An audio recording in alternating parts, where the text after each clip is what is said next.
Tiles করা বাড়ি, এটাকে একটা গৌরবের কিতা আছে। টাইলসের মধ্যে তো মানুষের মুতেও, পেশাবখানা বাথরুমে টাইলসের মানুষের মুতে না, তো তো টাইলস এটা করে বেড়াগেরির কিতা। টাইলস কি স্বর্ণ দিয়ে নেই বানাইছে, এটা তো মাটি দিয়ে বানাইছে আর কি। টাইলস কি দিয়ে বানায়?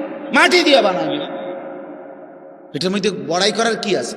আমরা একটা টাইলস ওলা ঘর করছি। আমার একজনে কইছে, হুজুর আল্লাহ রহমতে 60টা রুম ওলা একটা ঘর করছি, ভিতরে 2টা বাথরুম, বাথরুম দিয়েও টাইলস। আমি বললাম আল্লাহু আকবার। চাচা আমনের কপাল চাচা, আল্লাহ দিছে আমনে রে। আমনের বাপ দাদা 14 গোষ্ঠী আগে মাটিতে পেশাব করতো, এখন আল্লাহর রহমতে আমনের জিভুত নাতি নাতি লইয়া টাইলসে মতেন। কত বড় নিয়ামত আমনের জীবনে, আর আছে কি? এরপরে মরে গেলেই তো শান্তি। আপনি টাইলসে মুছছেন তো, নাহলে এটা কীর্তন করলেন? এটা যে বাথরুমটি শুদ্ধ টাইলস, মানে এটা কিতা? এটা কেন বললেন কর না? এটা কি হুড়াঙ্গিরি শুনাইলেন? সফলতা শুনাইল, এটা সফলতা হইল? কি শুনাইলেন? তো যে কীর্তন কন এটি। তারা 3 জন বিদেশ, তো কিছে বিদেশ? হ্যাঁ, আল্লাহর রহমতে তারা একজন ইটালি, তো কিছে? ইটালি হইলে কি?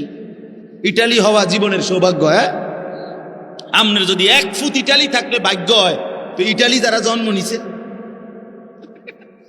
কথা কয় না, যারা জন্মসূত্রে ইটালি থাকে, যারা বাপ দাদা 14 গোষ্ঠী ইটালি, হেরা তো সান কপাল। তারা তো মনে পুরাটা কপাল, আর না কোনাই মুখ কোনাই। তারা কি কপালের, আল্লাহু আকবার, কি ভাগ্যটা তারা। তারা তো ইটালি জন্মই নিছে, অথচ তারা তো বেঈমান। বেঈমান না? তারা খ্রিস্টান না? তারা কাফের না? তো ইটালি সৌভাগ্য হলো কেন? এক মুমিনের কাছে তো মদিনা সৌভাগ্য হবে, এক মুমিনের কাছে কাবার কালো গিলাফ হবে সৌভাগ্য। 60 বছরে 3 ফুটের 6 ফুটের বিদেশের টাকা জমাইছে বড়া। 60 বছরের ভিতরে 60টা মাইয়া বিয়া দিছে। 60 বছরে বিল্ডিং এর 60 লাখ টাকা ব্যবস্থা হয়েছে। কতটি জমি কিনতে পারছে, সব কিছুর ব্যবস্থা করতে পারছে। কিন্তু নাফরমান বুড়া মিয়ার 60 বছরে হজ্জের টাকার জমা। হজ আর কপালে জোটে না, মদিনা কপালে জোটে না, আল্লাহর ঘর বাবা জোটে না। যাইলাম হইলে হুজুর মনে তো তারা 3 জনরে বিদেশ ফাটাইছি, যদি তারা আল্লাহ আল্লাহ করে ফাটাইতো, আলাপ গপ মারে, বুঝছেন? খামখেয়ালি আর কি, খামখেয়ালি।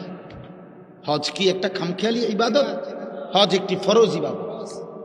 আল্লাহ নবী সাল্লাল্লাহু আলাইহি ওয়াসাল্লাম বলেন, সামর্থ্য হওয়ার পরেও যারা হজ না করে মারা গেল, খোদার কসম নবী বলছে, আমি জানি না সে কি ইহুদি মরলো না খ্রিস্টান মরলো, সে মুসলমান মরলো না এটা নিশ্চিত, বাকি ইহুদি হয়ে মরলো না খ্রিস্টান হয়ে মরলো, আমি রাসূল জানি না। তো তারে যদি রাসূলে না চিনে, তো বা চিনবো কি আসলে মাঠে? বলেন না। তিনি যদি না চিনে, তিনি যদি বলে উম্মত তুমি কেডা, আমি চিনলাম না, তো সুপারিশ করবে কে? আপনার আব্বায়, আপনার বাফেনই সুপারিশ করবে। তখন খেয়াল করা দরকার। দিন আমার ইসলাম, কোরআন, এর মধ্যে আমাদের ইজ্জত। আমরা হাসলেও মরে যাব, কাঁদলেও মরে যাব।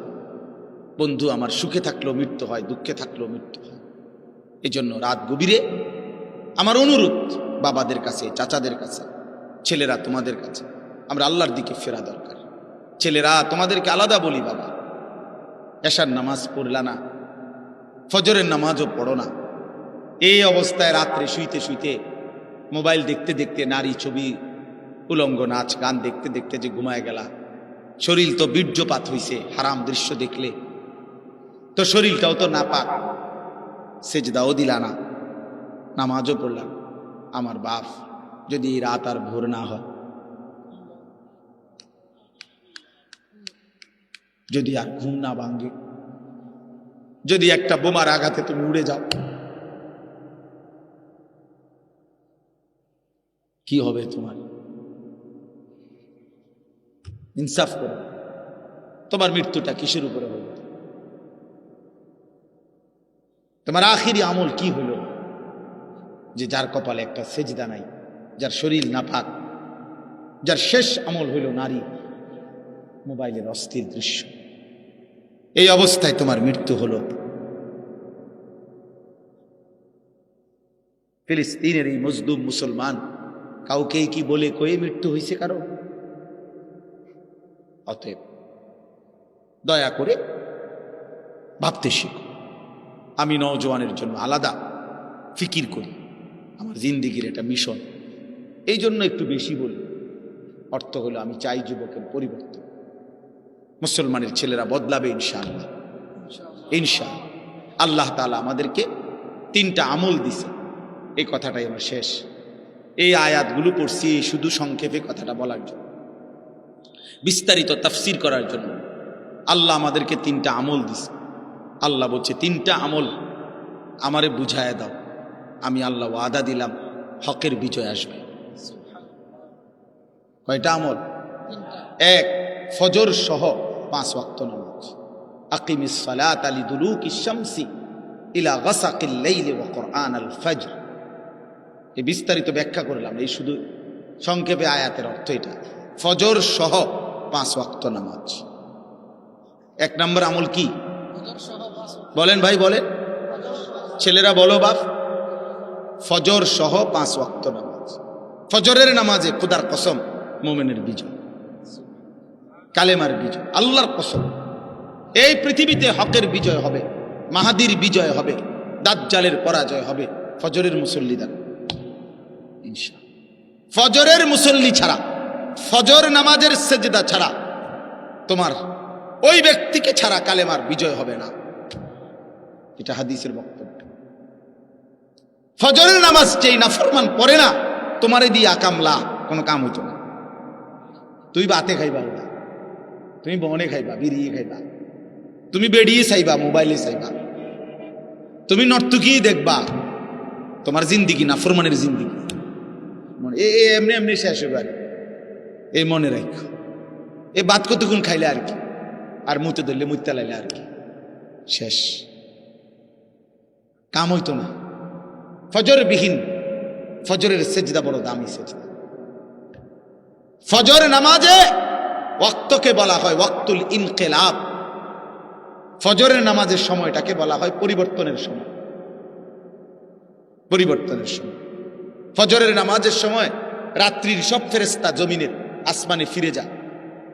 দিনে যে সমস্ত ফেরেশতা আল্লাহর জমিনে কোটি কোটি দায়িত্ব পালন করে, ওরা নাইমা আসে ফজরের ওয়াক্ত। এই ডিউটি চেঞ্জ হয়।